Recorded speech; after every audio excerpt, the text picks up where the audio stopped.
Hey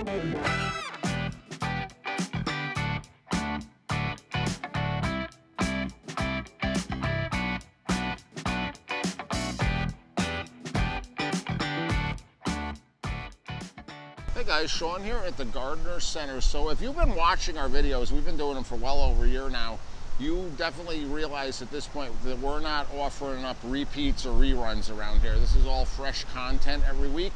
And we're doing about 40 videos a year, and we're all really proud of that. But that being said, there are several topics that I do like to circle around and revisit annually. You know, popular topics, things that people ask about constantly. And I'm going to do exactly that this week. This week, I'm going to be talking about hydrangeas and specifically pruning of hydrangeas. And I don't think there is anything that people ask me more questions about during any given year than hydrangeas, and specifically pruning hydrangeas. Lots to talk about there, very confusing, and I find a lot of people just skip it all together because they're so scared to touch them, they just let it go.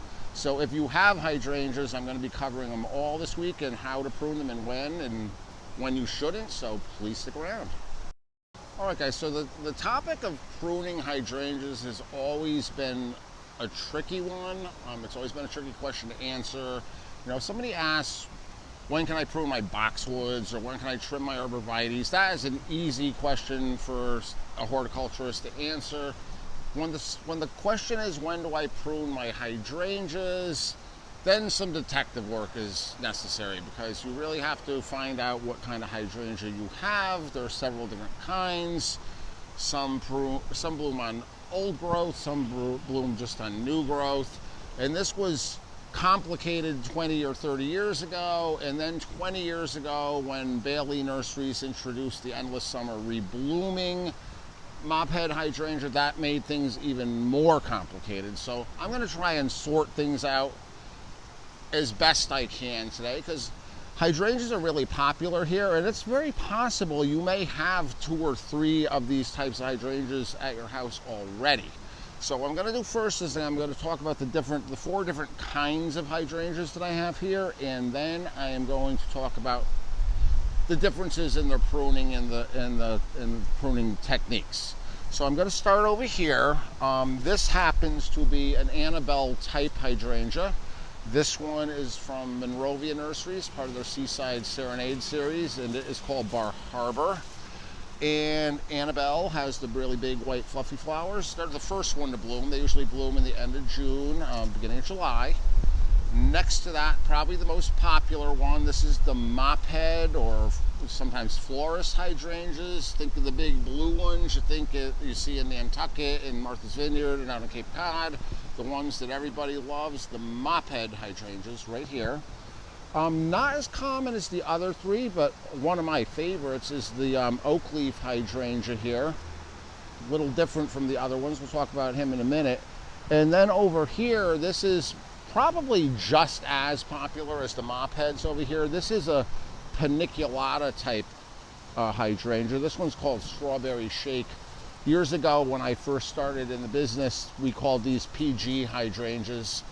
Older guys like myself may still slip up a little and refer to this as a PG hydrangea, and that was abbreviations for Paniculata grandiflora, which at the time was the only kind of Paniculata hydrangea you could buy. Now there's probably 1,000 different ones.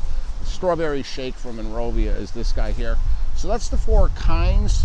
Pruning on them is different. So I'm going to kind of try to group them as best as I can. And it's kind of easy with these 2. So we got the Annabelle type and the Paniculata type. They're white, so that's a great clue. 9 times out of 10, if your hydrangea flowers in white, it's either going to be an Annabelle type or Paniculata type. Both of them flower on new growth only. So the more new growth they make, the more flowers they're going to get.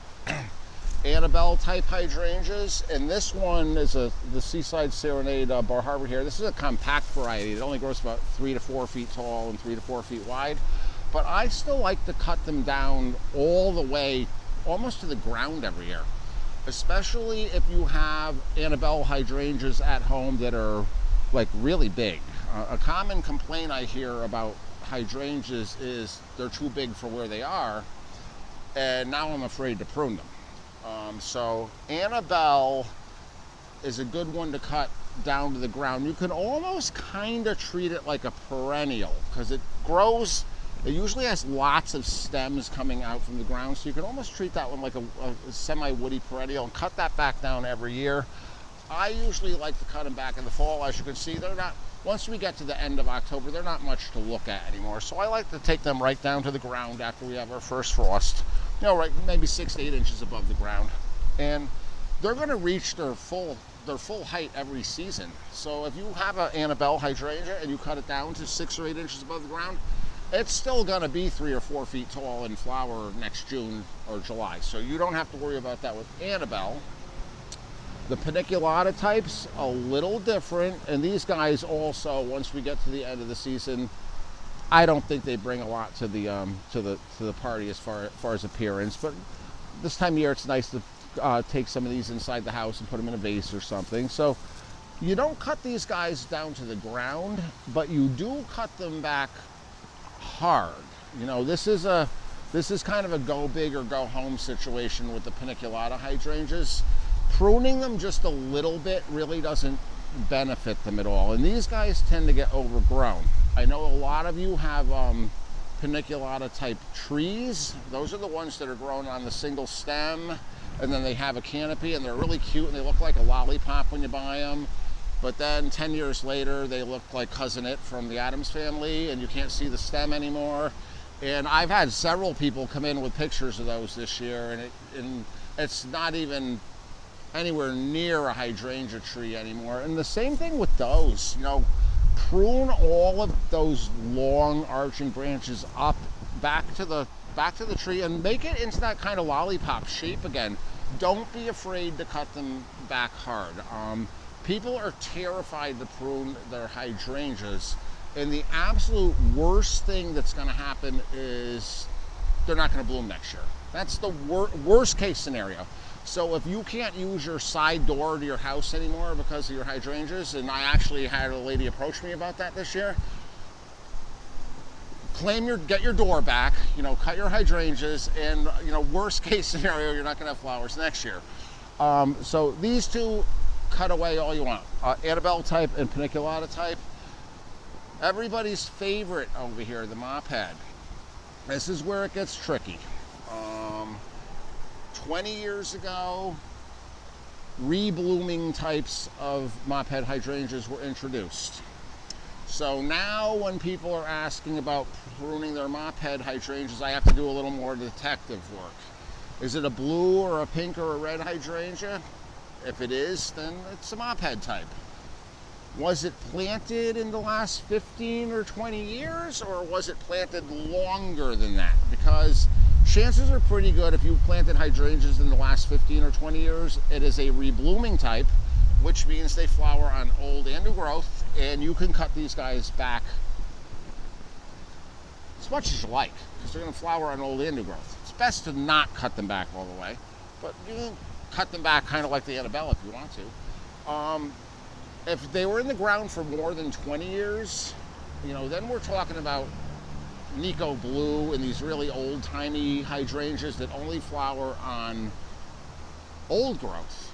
And that's the problem people run into with the Mopheads, is they look terrible after we get a frost. All their leaves just kind of turn to mush and slime, and the very first thing people want to do is cut them to the ground so they don't have to look at them anymore. And that's where you run into the problem with the older hydrangea Mophead types, because they flower next year on stems that grew this year. So if you cut them back every fall, if you cut them back in the winter, if you cut them back in the spring, they're going to grow big, beautiful stems and new leaves, but no foliage. So if you do have old, overgrown Mophead hydrangeas, and you know they're not modern rebloomers, and they're preventing you from accessing your house, cut them way back. Cut them way back, because you're going to lose your flowers for a year, even if you cut them back by a third. So why not, you know, get them back? And a lot of times with those older ones, You may want to every 2 or 3 years say, next year I'm gonna have to sacrifice the flowers because this guy's getting too big, it's getting unmanageable, and I'm gonna have to take a year off for maintenance purposes and for shapeliness. So that's those guys. The new ones, Endless Summer was the first. There are so many other reblooming hydrangeas now. I don't know if you'd even be able to find a non-reblooming hydrangea now. Proven Winners has them, Monrovia has a whole bunch of them, first editions, so there's lots of different rebloomers, and they're really nice because you don't have to worry about the winter dieback or pruning them at the wrong time. So that really helps a lot. I am going to give a little shameless plug for this Newport hydrangea from Monrovia before I move on to the oak leaf here, because if you guys have been following along this year, I talked a lot earlier in the summer about Cercospora leaf spot on hydrangeas. We talked about that a few times. And this guy, I'm like super impressed, and I don't get impressed by plants very easily. There have been so many next big thing plants that have come out over the years that have come and gone. But this guy, I am so impressed with. It's the end of October. There is not a speck of Cercospora on this plant, and there's no mildew, you know, things that are common to these Mophead hydrangeas, especially at the end of the season. So yeah, Seaside Serenade Newport is a great Mophead. I have one more here. I think I saved the best for last. These are my favorite.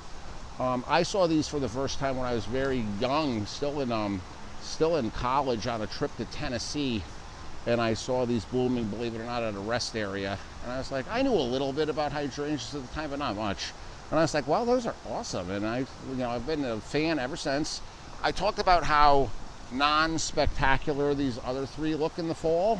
The oak leaf hydrangea is the opposite. You can see the nice russety burgundy color that they're starting to develop here, and even some brighter reds. They also have this really cool kind of bright orange bark on the stems.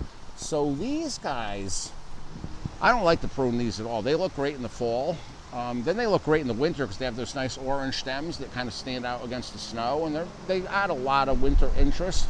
So I like to leave these alone. These guys do flower on new growth. So if you do need to prune them back, you can, but try to do it minimally because it's just the plant is more shapely if you don't prune it too much, in my opinion. So that's the oak leaf hydrangea called Ruby Slippers. One of my favorites and worth a try if you don't have it. And this is a true shade plant. This guy will grow in a real shady place. So guys, I hope that helped a little bit with the hydrangea questions and mystery. And if you ever need to talk about your hydrangeas or want to know more, we're here to walk you right through that whole process. It's not as scary as you think it is. So, give us a call or come see me anytime, and I'll be happy to walk you through that.